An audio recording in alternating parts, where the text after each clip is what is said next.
am officially I am officially AO times one, barely two.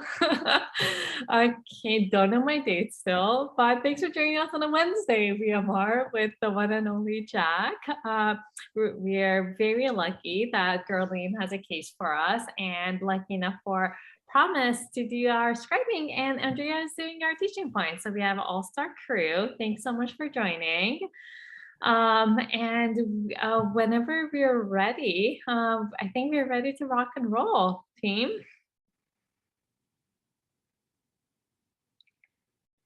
Y'all, oh, perfect. Look at that whiteboard. I'll hand the mic to Gerline. Yeah, so our patient's a 38-year-old man, has a history of psoriatic arthritis, for which he's on secukinumab, which is the IL-17 antibody. And he presented after recent travel to Panama with a lesion on his right foot, rash, fever, and arthralgias. So I'll leave it at there for the first aliquot. Oh, well, in classic Gerline fashion, we are, I wish that I had a seatbelt in my chair because I would be buckling up for what is bound to be an awesome case coming.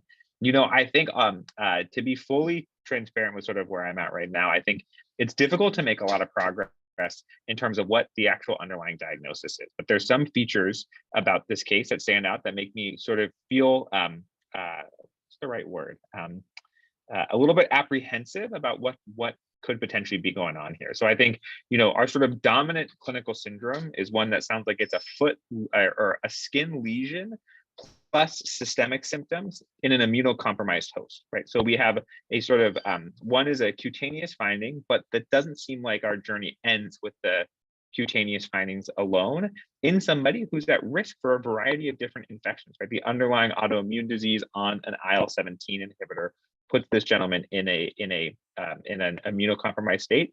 And so I think then we have to sort of ask ourselves, well, gosh, well, what types of things could isolated skin lesions be? And I think it's difficult to make a lot of progress on that without more about what it is or what the exam includes. But I think some of the urgent things that I would be wondering is, are we dealing with the skin and soft tissue abscess, right? Is this a fluid collection in the subcutaneous structures? Is it something that's potentially deeper in the skin, for example, in the subcutaneous fat, which could be something like a paniculitis? Or are we potentially dealing with something that's actually not an inflammatory lesion at all, but rather is a tumor or a growth of some sort? I think, right, the predominant features, given that there's fever, or maybe not fever, but given that there's fever, systemic symptoms, and arthralgias, are going to put us into our inflammation bucket. And so we're going to prioritize that usual IMA mnemonic. But I think beyond that, I have a difficult time making a ton of progress beyond just those sort of initial buckets. But I'm going to kick it over to you, Charmaine, to see kind of how are you thinking about this with sort of the information that we have so far. Yeah, that was a beautiful, friend, and I'm right there with you. I think the two buckets that I'm holding is that, is this another pathology of affecting someone with an underlying autoimmune disease who's immunosuppressed, like as you mentioned, you know, infection comes to mind, or is this somehow like progression of worsening autoimmune disease? And I think just usually, like, you know, a lesion on the right foot, if it's an ulcer of some sort, like doesn't really it's part of my illness script for psoriatic arthritis. However, like, you know, we know the rashes that it can cause, and whether, like, I think a physical exam and more information would be helpful to make progress on either of those two main buckets. So looking forward to hearing more, Gerline. Yeah, so I have some more information about his history. So he was in Panama for around 8 days. And 3 days after he came back from Panama, he noticed a small bump on his right foot between the fourth and fifth toes. And then afterwards, there was some spreading erythema that has progressed proximally up his foot since then. The bump kind of enlarged in size and also became darker in color. And since that time, he's noticed swelling in his bilateral feet, as well as pain in his joints, and particularly pain in his right knee. Before this, he hasn't had any like flares of his psoriatic arthritis, and this kind of feels different to him. And then during all of this time, since he's come back from Panama, he also developed a rash on his upper and lower extremities, his chest, and his back, which is just overall very itchy and uncomfortable. his fevers have been up to 101 kind of every 6 hours. He's been spiking temps. And then he's also had myalgias, arthralgias, and then the swollen hands and feet, and also just like some redness that he's noticed in his hands and feet, as well as chills. In terms of other review of systems, he had an episode of vomiting like 3 days ago, an episode of diarrhea at that time, but since then hasn't had any bowel movement. Overall, has just had less PO intake with this whole illness going on. Has also developed worsening abdominal pain in his left upper quadrant. The tempo of this is kind of more acute than the rest of his symptoms. This pain seems to have just gotten worse while he's sitting there in the ED when I meet him. Otherwise, no headache, cough, runny nose, blurry vision, no redness of his eyes, no urinary symptoms, no oral lesions with this rash, and no like genital area sores or lesions. And then I have some more information about what he did in Panama. So in Panama, he stayed in a shack on the island with areas of dirt floors. He showered in some rainwater. You can tell there's some detailed history from ID going on in here. Showered in rainwater and drank filtered rainwater. He ate some beef and pork and just like local things there as well. He swam in the ocean. He was bitten by a lot of bugs, he says. He's not sure like kind of what types, but definitely some mosquitoes. Also exposed to dogs, cats, a pig, and a parrot. And he ate undercooked burger the day before he left Panama. And other than this, he didn't receive any like pre-travel vaccines and didn't take any malaria prophylaxis. I'll let Promise catch up, and then I'll just tell you his past medical history and social history, which is very brief. Besides the psoriatic arthritis for which he's on the secukinumab, he just has a history of anal fistula and a hemorrhoidectomy in the past. No other medications besides the one for psoriatic arthritis. And then in terms of health-related behaviors, he's a former smoker and currently occasionally uses alcohol and marijuana. And then lives in Massachusetts and no recent exposures to anything different in the United States. Gerline, are you going to be an infectious disease doc now? That was such fantastic history taking and information. So lots to discuss. I'll try to kind of like try to define the problem that we're trying to solve, and then pass the mic to the one and only Dr. Penner for more of his thoughts. So a lot going on here, right? So we have a returning traveler from Panama who started developing symptoms while he was still there, I believe. 3 days after return. Oh, sorry, when he came back, 3 days after he returned.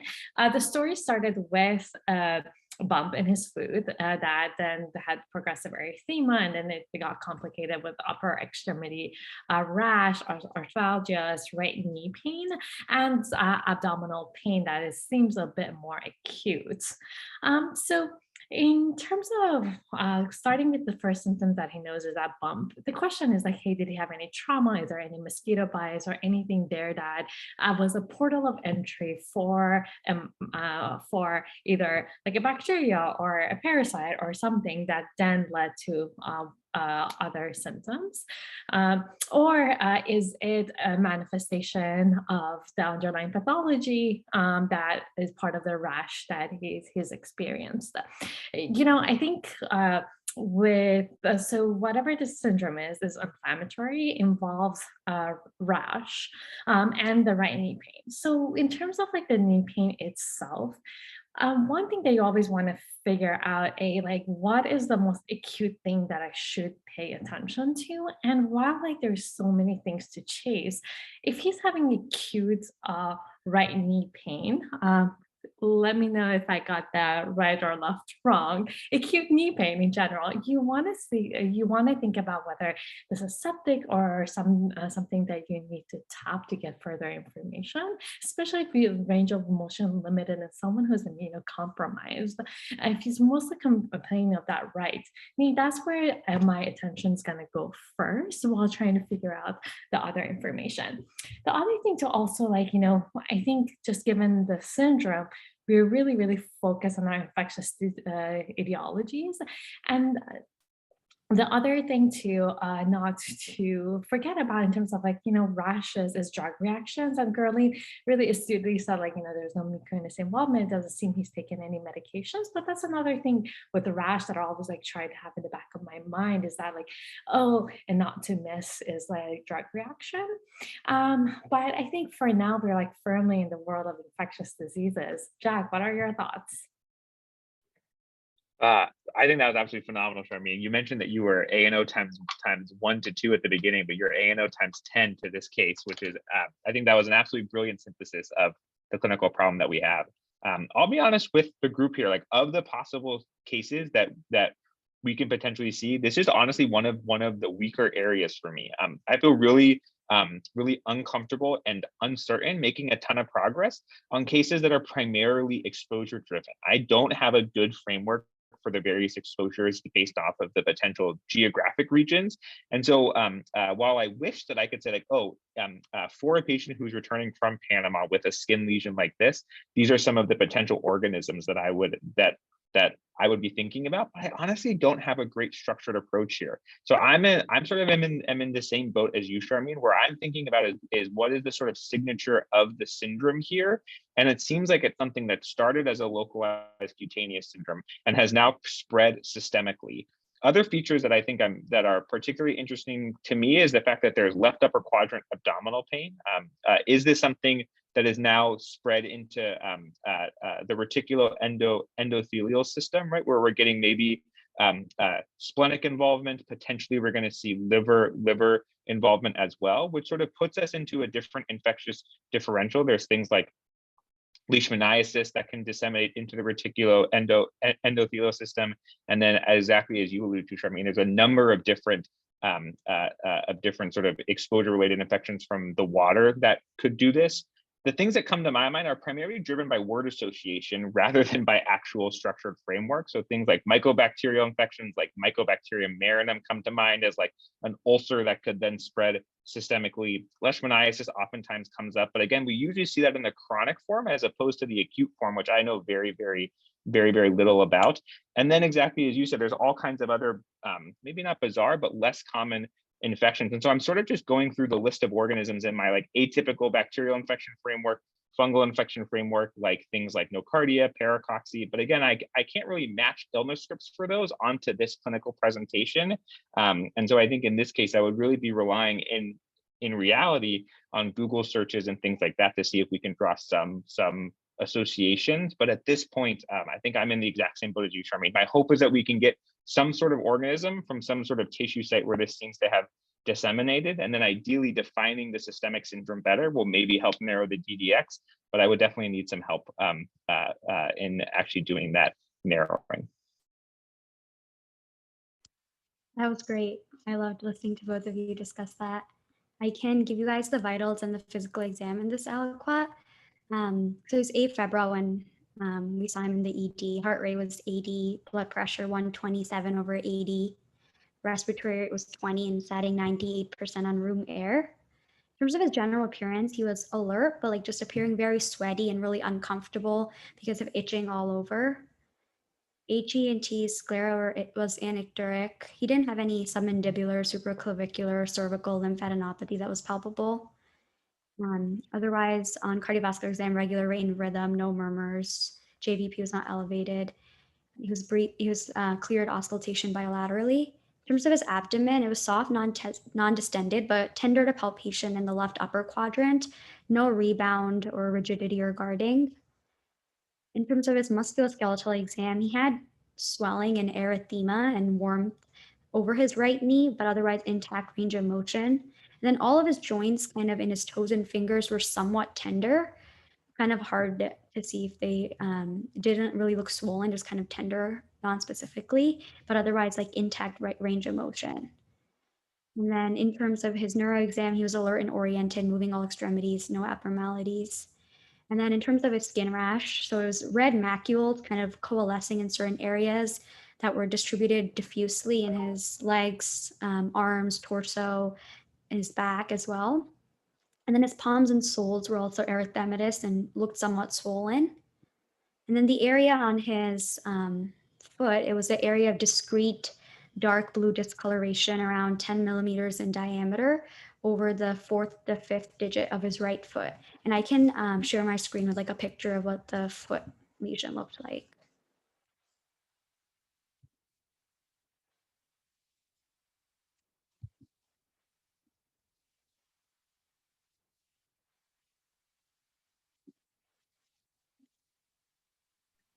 Yeah, that would be awesome. Can you see my screen?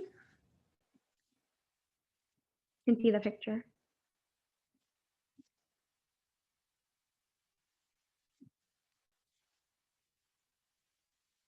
This was the toe lesion. It's pretty zoomed in.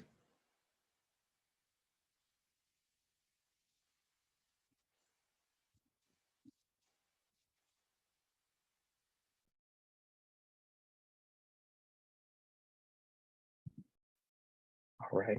Was there anything else, Gerween, for labs and stuff up front, or should? Oh, I was just gonna let you guys talk about this, and then the next aliquot is just the labs. So I just have one aliquot left. All right, that sounds good.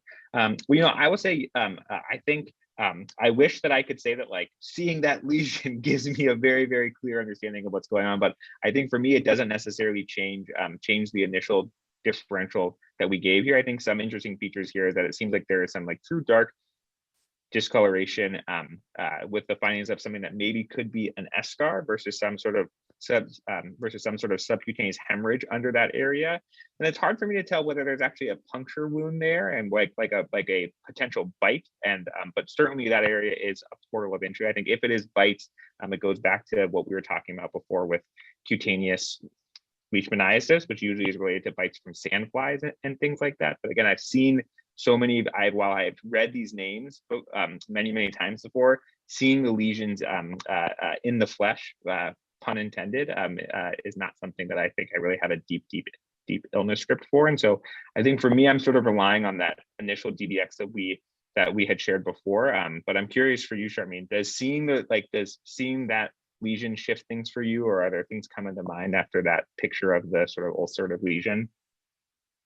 Yeah, really interesting case. Similar to you, I feel like Jack, like exposures and IV is not my strongest suit, but the best part is like we get to learn and practice together, which is freaking awesome. So I think the things that jump out to me again, like I think like at the end of the day, you want to know what problem you're solving, and I'm trying to put this syndrome together, right? Like what systems are involved? We know the skin and soft tissue are involved. Patients like febrile, most likely inflamed. There's some probably arthralgias involved and some abdominal symptoms like with diarrhea and nausea. The part that I'm having a hard time reconciling is like, arthritis and arthralgia is a part of this kind of infectious syndrome that we're worried about, or more represents the patient's background of psoriatic arthritis. Because if I kind of, like, for example, like, I think like schistosomiasis would be a good thought here. However, like arthralgias and arthritis is not part of my illness script for schisto. So if I attribute that to maybe an underlying disease, then thinking about like it could fit here. We have a portal of entry, we have the exposure, we have the abdominal syndrome, and there is like an acute cysto that can cause hypersensitivity reaction to the organism itself, causing like this itchy rash. It starts with a K. If somebody can remind me what that syndrome is called, I would really appreciate it. Serum sickness, thank you, Yasmin. Yes, it can cause like a serum sickness like illness, which kind of goes with like the tempo of this illness as well. However, again, like I am going to tell you that I am when there's a lot of like gaps in your knowledge, that's when you're more likely to be to anchor to a certain diagnosis. So I think that is the one thing that kind of fits nicely together, but you also like don't want to miss other like bacterial infection as that can complicate a entry that you have, your staph, your strep that it can get into the blood because there was a portal of entry. You don't want to miss your tick-borne illnesses. And that's something that I would Google, like what kind of tick-borne illnesses that you would expect. Malaria is also another thought, with someone with having cyclical fevers. So I think like getting your labs, getting your cultures, talking to ID, Googling is what I would do next. I would say like kind of sounds like Shista to me. However, I have about 10% confidence in that. Any other thoughts, Jack? No, no, I think I think that the disease that you're talking about is Katayama fever, which is the systemic form of schisto, which I completely agree with you. It's a brilliant call. It totally fits, and it's particularly if the trip. How long ago was the trip, Gerween? It was like around like a week and a half ago. So he was there for 8 days, and then he came back 3 days later. He had the start, and then it's been like 2 to 3 days since then. Yeah, I dig it, Charmaine. I think it's a good call. I'm with you. We shall see. Back to you, Curly. Yeah, so some labs. So white blood cell count was 9 with 78% neutrophils, 9% lymphs, 8% monos, and 4.6 EOs. Hemoglobin was 16.2, hematocrit 46, platelets 152. All of his electrolytes were normal. Creatinine was normal, BUN was normal. AST was 31, ALT 71, and then alk phos and total bili were normal as well. He had a CK that was 116, CRP 88, ESR 51, and then had a trope that was less than 6, had a chest x-ray that showed no abnormalities. COVID and influenza were negative. Had an x-ray of that knee, showed no fracture, no dislocation, no effusion.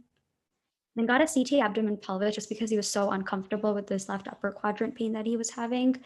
And the CT showed marked hepatic steatosis, but otherwise a normal spleen, no hepatosplenomegaly, and no abnormalities besides that hepatic steatosis.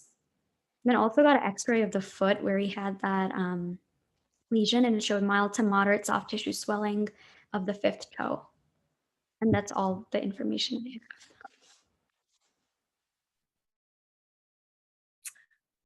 Hey, Curly, do you have like the absolute the absolute EO counts? It was less than 500. Okay. So I'll just like tackle the labs and then leave the rest to the wonderful Dr. Penner. So I think in terms of like neutrophilic predominance, I think it would have been helpful if we had a little bit of EOs here or not, but EOs are sneaky. They go on high. So again, like I think at the end of the day, it doesn't it makes just a little less likely. I don't think so still. I think the clinical syndrome is still the one that I had the most suspicion about, but it's worth knowing that, you would hopefully see a little bit of elevated ESO in this systemic reaction. The other things that can make high dose steroids that we know this patient hasn't been exposed to yet. In terms of like neutrophilic predominance, inflammation, I can do it. Any type of bacterial, any type of infection can do it. So would have been nice, but it's okay. The fact that his hemoglobin is like 16.2 in someone who has like autoimmune disease, I suspect is like a little bit dry, to be honest. And he has a normal thrombocytopenia is not a main a big feature of this disease, which is like helpful to know, as like a lot of the ones that affect your red blood cells could affect your platelets as well. And in terms of like the ALT, like one thing that you can see is like hepatosplenomegaly in, for example, Schisto, which this patient doesn't seem to have, which is also helpful to know. And we know this patient is already inflamed, right? Like with that ESR, CRP elevation. Again, like we all just want to make sure that the bones are okay, that we're not dealing with something that has ostia as part of this presentation, which it seems unlikely given the exam. So, whatever this disease is not leaving that much trace in the blood, at least. We have normal chemistries. Our CBC is not that affected. So it's a disease that is affecting mostly the skin, causing inflammation. That is like kind of how I'm framing it. That is having a lot of like musculoskeletal and skin involvement, but rather not leaving that much trace anywhere else. Jack, help me out here. What are your thoughts? Yeah, I am. I totally agree with you that the absence of the EOs doesn't, or I can't say that I know enough to say that it takes schisto out of the picture, but it seems like it makes that much less likely. And then I think honestly the place where I'm at in my brain is like sure, I mean, if we were taking care of this patient on the wards, like what is going to be the most efficient path to a diagnosis in this case? And I think in the absence of being able to really diagnostically reason super effectively to it, I think I'm sort of flipping into a space of like, well, how can I help other people help us make the diagnosis here? And I think many skin conditions, if we think about skin ulcers or systemic syndromes associated with it, there sort of is like a few different pathways that we can go down. One of them is that we say like this is we know exactly what this clinical syndrome is, and so we don't even need diagnostic testing. Like we have a clear exposure, a clear clinical syndrome, and we know or we have like a high confidence in terms of what the diagnosis is. We do this with, for example, cellulitis or a skin and soft tissue abscess all the time. The other route that we could go with this is we could say, okay, maybe there's going to be a blood test that comes back that reveals what this organism is, whether it's a direct culture growth or some sort of immunoglobulin or PCR test. Because as you said, Sharmise, it seems like this is something that has probably disseminated potentially to other areas of the skin, although it's not leaving a huge systemic signature here. And then the third way that we get a diagnosis is we get either a clear direct vision of whatever the organism that's causing this is on biopsy, or we see a signature of what the organism has left on biopsy. So I think in this case, for exactly the reasons that you said, that the fact that the systemic signature isn't that high, and it seems like we may not be able to make a ton of progress with picking up something from the blood, I feel like this is something where my hope is that we could get a formal diagnosis based off of biopsy here, where we either see the organism or we see something like a granuloma that the organism has left behind as a result of the inflammation that it has been causing. And then a potentially maybe more invasive but potentially fruitful path to go is to look in the knee to see if we can potentially find something there. But beyond sort of being able to sort of move through how we would manage this case going forward, I can't say that I have anything to add to your diagnostic discussion. You're honestly teaching me things as we go through this, which happens every week and is especially happening in very, very high amounts this week. And so I'm honestly just super excited to learn in terms of what the final diagnosis ends up being, but also how you all got there, Gurleen, because I think that there's a number of ways to go, and it'll be helpful to sort of build out that potential management script for myself if we ever see a case like this again. Yeah, definitely. We were also kind of unsure talking to ID, kind of thinking about all the organisms you guys were thinking about, but none of it really fit the illness script for that. So we definitely sent off like a lot of studies, just kind of seeing if anything would come back because we were unsure just with this like recent travel to Panama. So he had a like Babesia, Ehrlichia, and Anaplasma, which were all negative.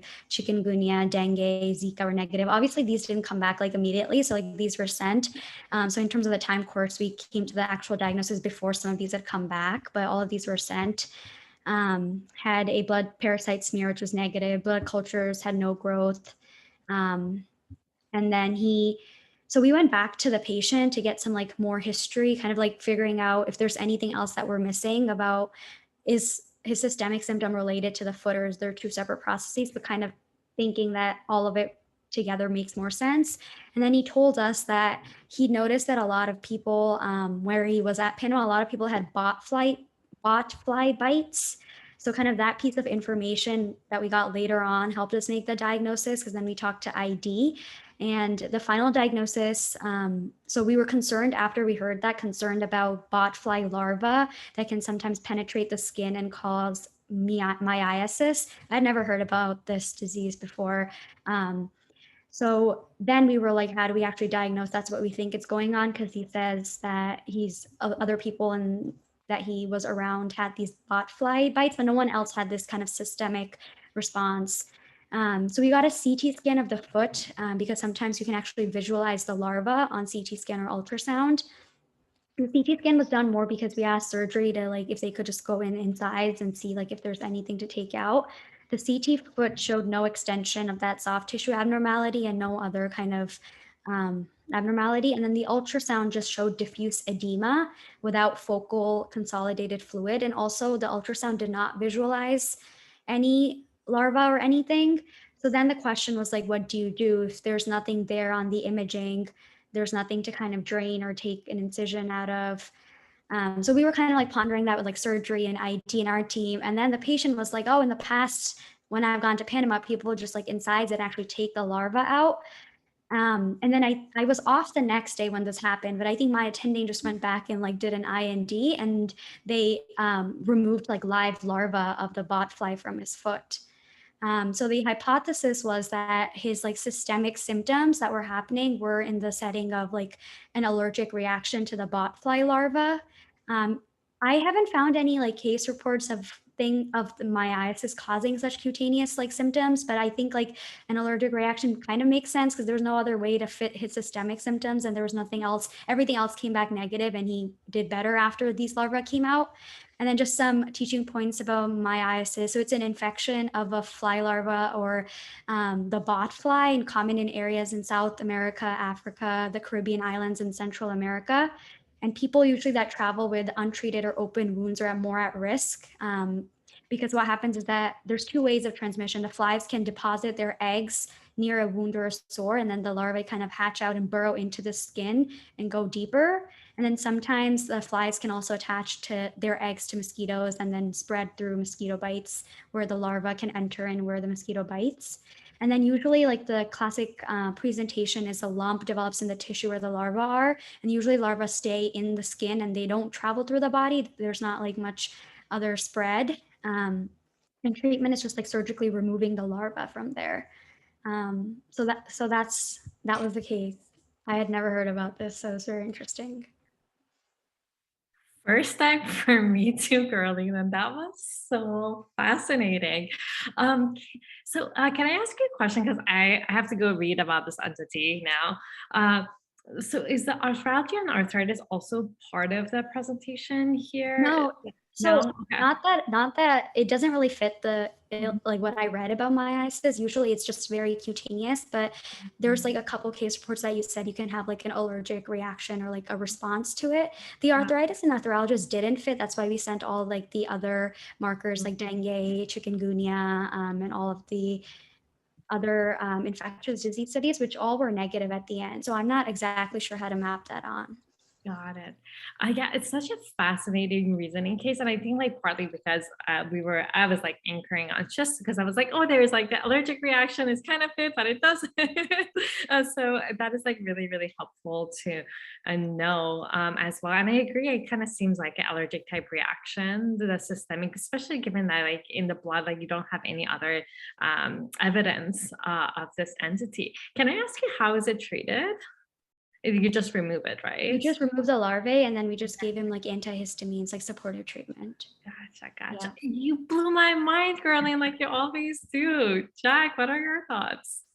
This is just so fun. I mean, I think like to be able to discover a whole new world of medicine, which is like cutaneous larval infections that like involve, because I would be curious to know, like, is this the only live larva that like can get underneath someone's skin, or like is this a whole class of infection categories where like this is sort of like where like we need a schema for larva underneath the skin, right? I know about like cutaneous larva migrans and things like that, but I think it's one of those reminders for me of how rare, or maybe not rare, but how fun and special it is to like open up a door that you didn't even really know existed. So I think Gerwie in this case is sort of showing me that there is like a whole door there, whether it's skin lesions in a returning traveler or these sort of, again, like subcutaneous larval infections. That's like a world to explore and get to know and get to be more familiar with, which is just awesome. Like one of the many magical elements of VMR and of this space.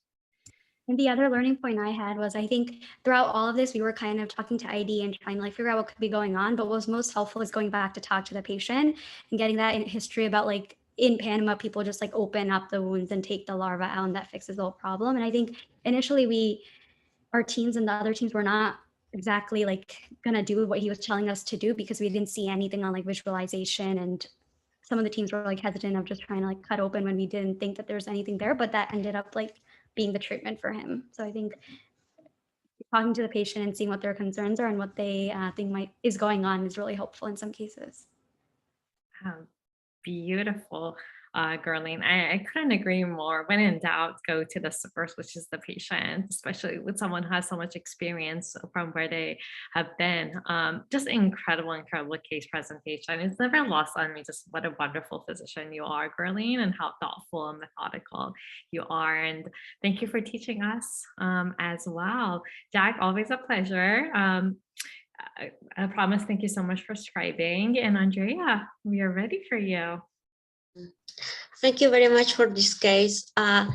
So we started with a patient with skin lesions and systemic symptoms, and this patient was immunocompromised. So we think about inflammation, like an infection, like a skin abscess, panniculitis, a tumor, or maybe a worsening of his autoimmune disease. Because we try to look to the most acute thing that seemed to be the knee pain. So we think, is this a septic source? This patient definitely had something cutaneous that goes systemic, so with possible rest involvement. So we talk about leishmaniasis or Mycobacterium marinum. The patient had, we talk about Katayama fever, that is a manifestation of acute schistomathiasis. It normally includes fever, urticarial rash, enlarged liver, and spleen. Jack said that when we have a skin disease, we can diagnose using clinical syndrome like encephalitis, using a test, or clear direct vision of the organism in biopsy. Tissue is the issue. And in myiasis, we learned that the people who travel with open wounds are more at risk, and also the flies attach eggs at mosquitoes, so it propagates by the biting of the mosquito. Thank you very much. Thanks so much, everyone. I am still smiling, and I'm still just gonna keep thinking and gotta go learn some medicine now, everybody. Thank you again. Really appreciate you all. Bye. See y'all later.